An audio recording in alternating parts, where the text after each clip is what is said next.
আল্লাহ পাক মানুষকে সবচেয়ে সুন্দর করে সৃষ্টি করেছেন, আর মানুষের মধ্যে মেয়েদেরকে সবচেয়ে বেশি সুন্দর করে সৃষ্টি করেছেন।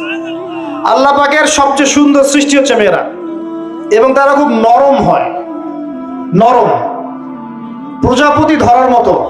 প্রজাপতিকে ধাপ করে ধরতে পারবেন না আপনি, শক্ত করে ধরতে গেলে প্রজাপতি নষ্ট হয়ে যাবে, মরে যাবে। প্রজাপতিকে কোমল ভাবে ধরতে হবে, ঠিক মেয়েদের সামনেও আপনার কোমল থাকতে হবে। বেশি হার্ড হতে যাবেন, শেষ।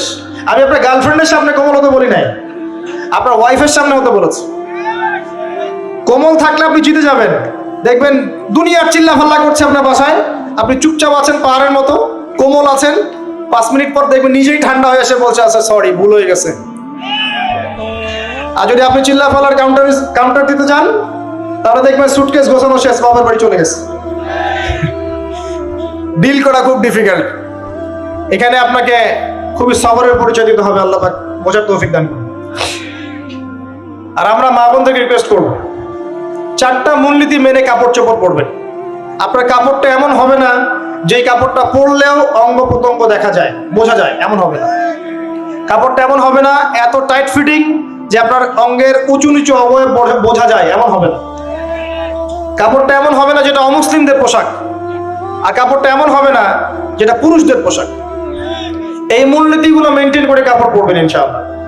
এছাড়াও মেয়েদের কথায় পর্দা আছে, চলনে পর্দা আছে, ওঠা বসায় পর্দা আছে। নামাজ পড়ার সময় তাদেরকে কিছুটা শালীনভাবে নামাজ পড়তে হয়। তাদের চোখের দৃষ্টির মধ্যে পর্দা আছে। এগুলো কে শিখাবে এখনকার মেয়েদেরকে? সবসময় বিজি দেখবেন নতুন কোন সিরিয়াল আসছে, নতুন কোন ফ্যাশন আসছে, নতুন কোন পার্লারে কি আসছে, কোন কাটিং আসছে, কোন নায়িকা আসলো। ওই যে বাংলাদেশে কোন এক নায়িকা আসছে, তাই নিয়ে মিডিয়াতে এমন তোলপাড়, মনে কি নাকি একটা অবস্থা। আল্লাহর কাছে তোমার কি মূল্য আছে হে? আল্লাহর কাছে তোমাদের কি মূল্য আছে? তোমরা কি 5 ওয়াক্ত নামাজ পড়ো? তোমরা কি পর্দা করো? তোমাদের মধ্যে হায়াবোধ কিছু আছে? তোমরা মানুষকে ভালো কিছু শেখাও, সমাজকে ভালো কিছু দাও, শালীন কিছু দাও। আল্লাহর কাছে তোমাদের কি মূল্য আছে? নবী সাল্লাল্লাহু আলাইহি ওয়াসাল্লাম তো জাহান্নাম দেখে সেই কথাটাই বলেছেন, আমি জাহান্নাম দেখে আসলাম, সেখানে বেশিরভাগ অধিবাসী হচ্ছে মেয়ে, নারী। কি কারণ? তারা এমন কাপড় চোপড় পরে বাইরে ঘুরতো যেই কাপড় পরেও তারা নগ্ন থাকতো। আমি কি ব্যাখ্যা করতে হবে? আপনি দেখতে পারেন না? এবং তারা স্বামীর সাথে কুফরি করতো সারা জীবন। স্বামী যদি তাদের ভরণ পোষণ দেয়, ভালোবাসে, মহব্বত করে, তাদের জন্য জীবনটা ক্ষয় করে ফেলে, এক পর্যায়ে গিয়ে বলবে সারাটা জীবন তোমার কাছে কিছুই পাইলাম না। বাস্তব। এগুলোর কারণে মেয়েরা বেশি বেশি জাহান্নামে যাবে। এবং তারা মানুষ মারা গেলে মাতম করে, বুক পিঠ চাপড়ায়, এই কারণে যাবে। এবং তর্ক লাগলে অভিশাপ দেয় বেশি, এই কারণে যাবে। আল্লাহ পাক আমাদের মা বোনদেরকে হেফাজত করুন। তবে একটা হাদিস আছে সুসংবাদের। নবী সাল্লাল্লাহু আলাইহি ওয়াসাল্লাম বলেছেন, একজন নারী যদি 4টা কাজ করতে পারেন, জান্নাতের যে কোনো দরজা দিয়ে ইচ্ছা প্রবেশ করতে পারবেন। 1 নাম্বার 5 ওয়াক্ত নামাজ, 2 নাম্বার রমজান মাসের সওম, 3 নাম্বার আপনার লজ্জাস্থানের হেফাজত অর্থাৎ খাস পর্দা, এবং 4 নাম্বার আপনার স্বামীর আনুগত্য।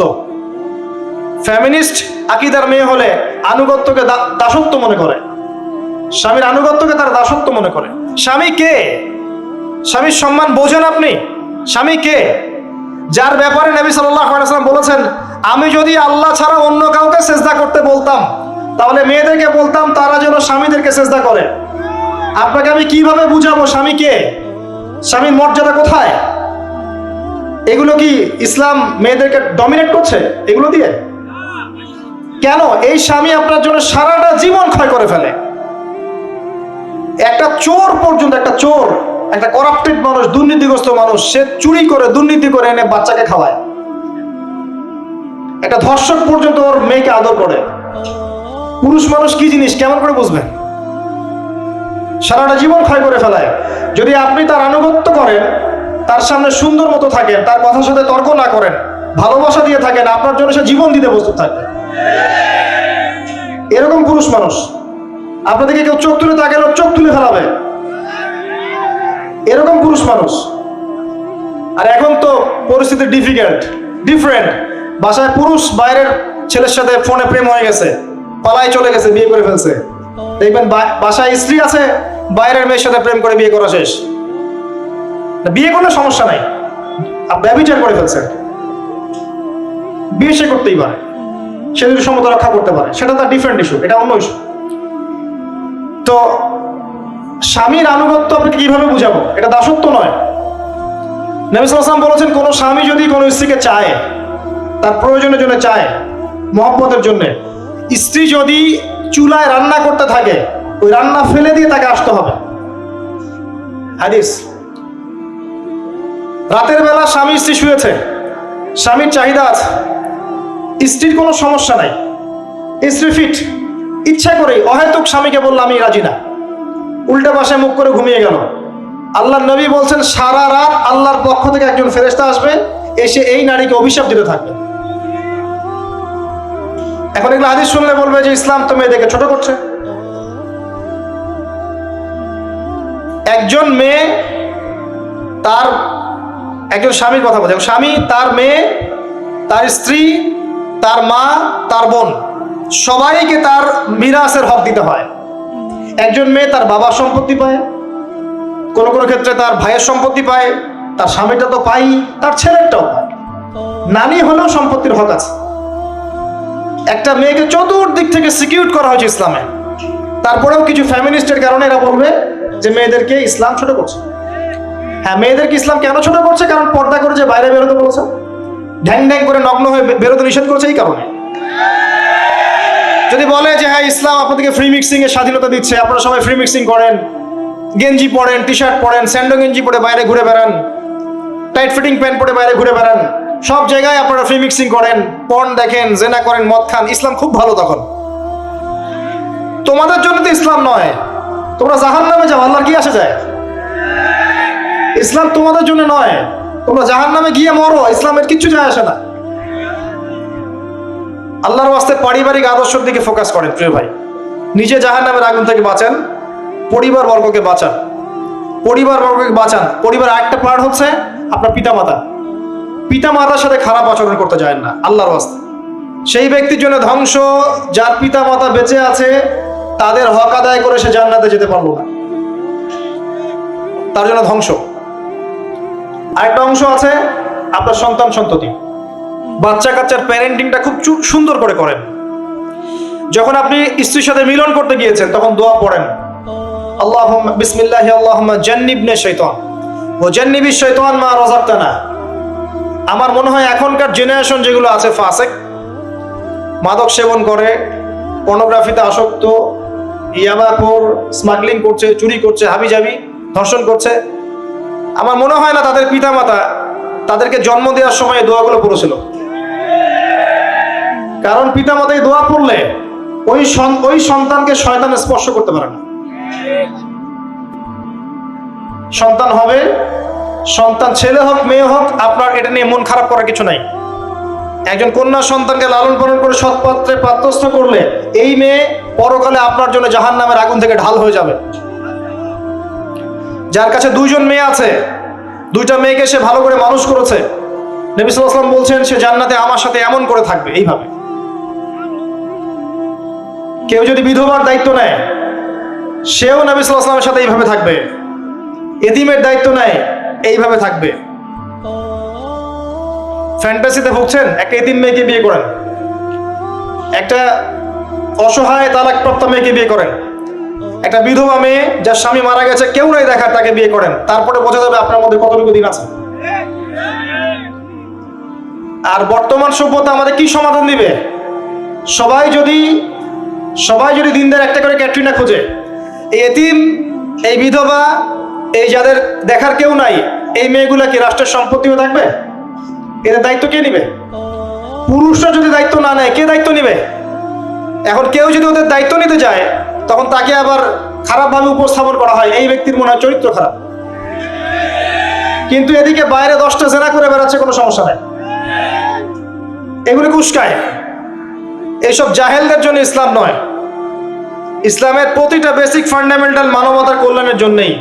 এগুলোকে ফরজ করা হয়নি, আপনি নফল, আপনার সামর্থ্য থাকলে আপনি করতে পারেন, না করলে কোনো সমস্যা নাই। কেউ যদি করে যে ইসলাম পরিপূর্ণরূপে পালন করার চেষ্টা করছে, এটার উপর আমল করার চেষ্টা করছে, তাহলে আপনি তাকে ক্রিটিসাইজ করছেন কেন? কি সমস্যা আপনার? আরেকটা পার্ট হচ্ছে সন্তান সন্ততি। বাচ্চা কাচ্চাকে ছোটবেলা থেকেই মানুষ করতে হবে এমন ভাবে যাতে করে বড় হয়ে এরা এই উম্মার খালিদ এবং ওমর হতে পারে। বাচ্চা ছোট ছোট বাচ্চাকে আপনি ভালো খাবার দেন, ভালো খাবার দেন, মায়ের স্নেহ দেন, বাবা মার সাথে রাখেন, একটু গ্রাম্য পরিবেশে নিয়ে গিয়ে তাকে বড় করেন। কেন বলছে কথা? এখানে পরিবেশ সুন্দর থাকবে, সে দৌড়াবে ধুলার মধ্যে, মাঠের মধ্যে খেলবে, সুন্দর ভাষা শিখবে। এরপর তাকে ভালো প্রতিষ্ঠানে পড়ান।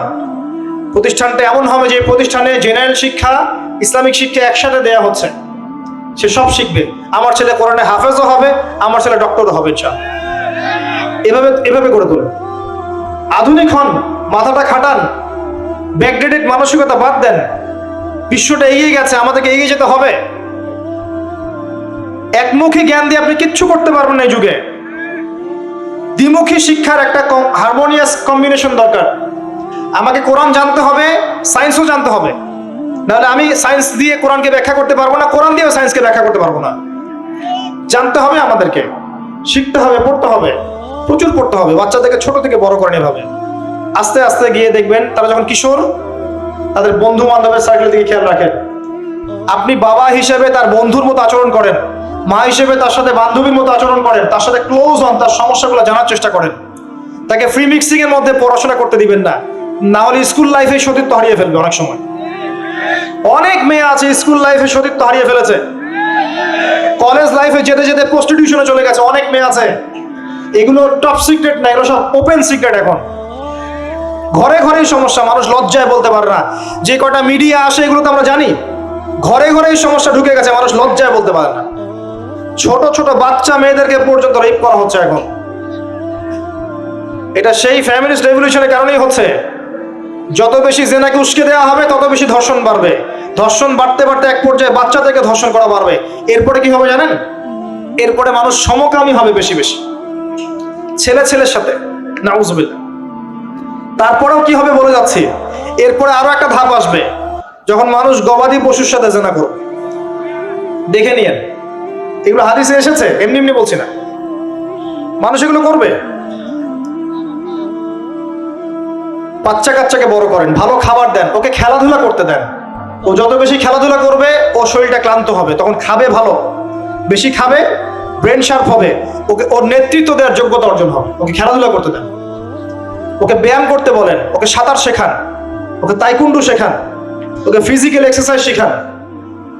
ওই ডিভাইসে অ্যাডিক্টেড করবেন না, উল্টাপাল্টা কার্টুন দেখান না, উল্টাপাল্টা অ্যানিমেশন দেখান না, এমন গেমসের মধ্যে আসক্ত করে দিয়েন না, বাসায় ডিভাইস দিয়ে দিয়েন না, সারাদিন এগুলো খেলছে, এগুলো দিয়েন না।